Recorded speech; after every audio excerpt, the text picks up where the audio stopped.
আসসালামু আলাইকুম বন্ধুরা, আশা করি সবাই সুস্থ আছেন। বন্ধুরা, Stockholm international piece research institute SIPRI এর ২০২৬ সালের মার্চ মাসের সর্বশেষ তথ্য অনুযায়ী অন্য দেশ থেকে বা বিদেশ থেকে যে বিপুল পরিমাণে সামরিক পণ্য আমদানি করে সেই তালিকায় তৃতীয় নাম্বার অবস্থানে ছিল সৌদি আরব। প্রতি বছর পৃথিবীতে মোট যত সামরিক পণ্য রপ্তানি হয় তার প্রায় ৬.৮% একাই সৌদি আরব আমদানি করে।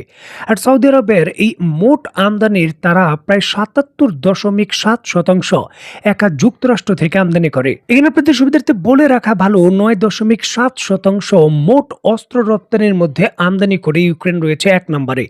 ২ নম্বরে ভারত, তারা ৮.২% বিশ্ব অস্ত্র রপ্তানির বাজার থেকে আমদানি করে। সৌদি আরব ৩ নম্বরে ৬.৮%, কাতার ৬.৪% করে ৪ নম্বরে এবং পাকিস্তান রয়েছে ৪.২% আমদানি করে ৫ নম্বরে। যুক্তরাষ্ট্র থেকে যত ধরনের আধুনিক বর্তমান পৃথিবীর অস্ত্র রয়েছে মোটামুটি প্রায় সকলগুলোই আমদানি করেছে সৌদি আরব।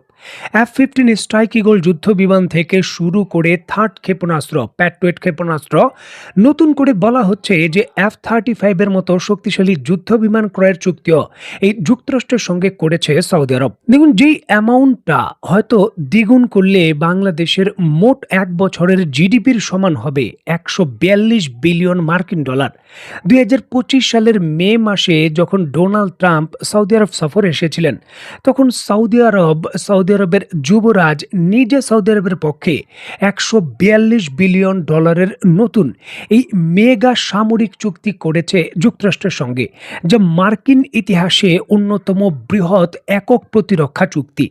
এর পূর্বে এত বিশাল পরিমাণের অস্ত্র বিক্রির চুক্তি পৃথিবীর কোনো দেশের সঙ্গে যুক্তরাষ্ট্র করেনি বা এর ধারের কাছেও যায়নি। বিলিয়ন বিলিয়ন ডলারের যুক্তরাষ্ট্র থেকে অস্ত্র ক্রয়, আধুনিক অস্ত্রের সম্ভার এবং বড় ধরনের ব্যাকআপ হিসাবে যোগানদাতার মতো সুপার পাওয়ার যুক্তরাষ্ট্র, এত কিছুর পরও সৌদি আরব যেন সন্তুষ্ট নয়। ইরানের যে কার্যকরী অস্ত্রগুলো যুদ্ধক্ষেত্রে যে পারফরমেন্স দেখিয়েছে তা যেন সৌদি আরবের যারা ঊর্ধ্বতম কর্মকর্তা রয়েছেন এবং সৌদি যুবরাজ রয়েছেন তাদের চোখে লেগে রয়েছে। যে কোনো উপায়ে এখন যুক্তরাষ্ট্রের অস্ত্র নয়, তারা ইরানের অস্ত্রগুলো হাতে পেতে চায় যাতে কার্যকারিতার ক্ষেত্রে তারা এগিয়ে থাকে। তারা এখন আর কাগজে কলমে সক্ষমতা নয়, বরঞ্চ যুদ্ধক্ষেত্রের বাস্তবতা চায়। আর এই জন্যই ইরানি ড্রোন প্রযুক্তি আয়ত্তের জন্য তোড়জোড় শুরু করে দিয়েছে সৌদি আরব।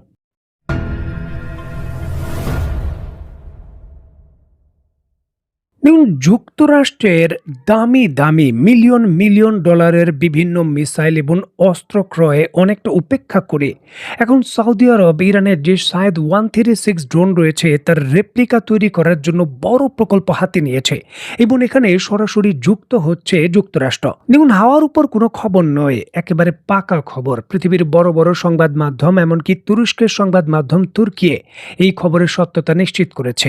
একটি মার্কিন স্টার্ট আপ এবং সৌদি আরবের ফার্মের মধ্যে যৌথ উদ্যোগে ইরানের আধুনিক শায়েদ 136 ড্রোনের আদলে ড্রোন তৈরি করা হচ্ছে রিয়াদের ভেতর।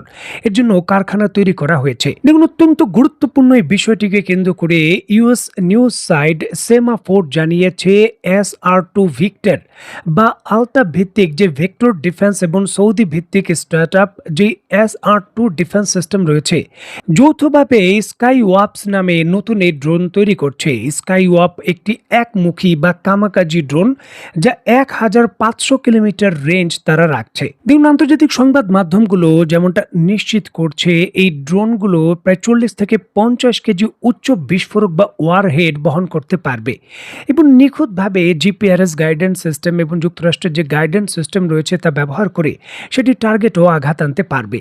এখন এখানে কৌশলগত আরেকটি বড় বিষয় সামনে এসেছে। আপনারা নিশ্চয়ই জানেন যে ইরানের ড্রোনগুলোর যে কার্যকারিতা তার বাস্তবিক যুদ্ধক্ষেত্রে ব্যবহার দেখার পর যুক্তরাষ্ট্র এই ধরনের ৩ লক্ষ ড্রোন তৈরি করার অর্ডার দিয়েছিল। তবে এটি স্ট্র্যাটেজিকভাবে কাঁচামালের যে সরবরাহ তার অভাবে এই প্রকল্প বাস্তবায়ন করা যুক্তরাষ্ট্রের জন্য কঠিন। কারণ এই ড্রোনগুলো তৈরি করার জন্য বিভিন্ন ধরনের যে যন্ত্রাংশের তৈরিতে যে রেয়ার আর্থ এলিমেন্ট বা চুম্বকীয় যে ধাতু রয়েছে তা চীন থেকে রপ্তানি করতে হয়।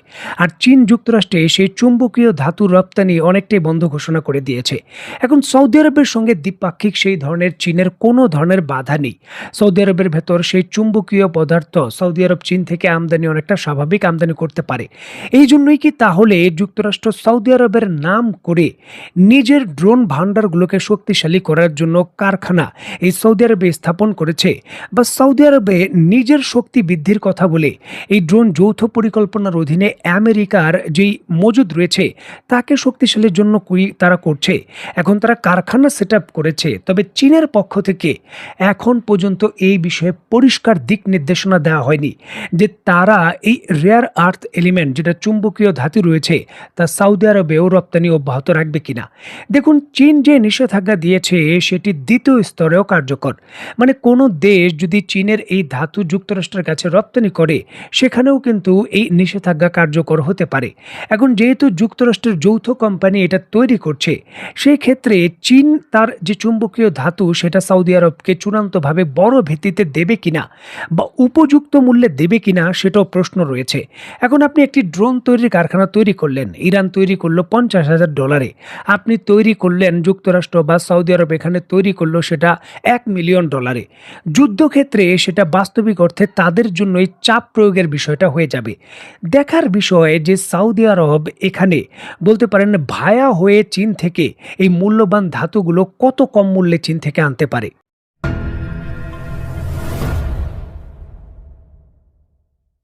দেখুন, একদিকে যখন যুক্তরাষ্ট্র এবং সৌদি আরব যৌথভাবে ইরানকে কাউন্টার করার জন্য কামাকাজি ড্রোন বা সাইদ 136 ড্রোন তৈরি করতে চাচ্ছে রেপ্লিকা, ঠিক এমতো অবস্থায় যে ইরানি জেনারেল আবদুল্লাহি নিশ্চিত করেছেন প্রতিরক্ষা ব্যবস্থা জোরদার করার জন্য তারা নতুন আকাশ প্রতিরক্ষা ব্যবস্থা মোতায়েন করেছে।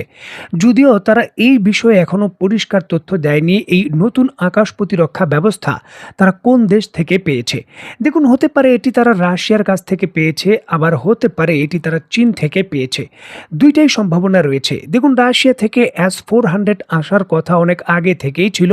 কিছু কিছু সূত্র বলছিল যে এই S-400 কিছু রাডার সিস্টেম অলরেডি ইরানে পূর্বেই পৌঁছে দেওয়া হয়েছিল, যেগুলো S-300 সঙ্গে সমন্বয় করে ওই সময় পরিচালিত হতো।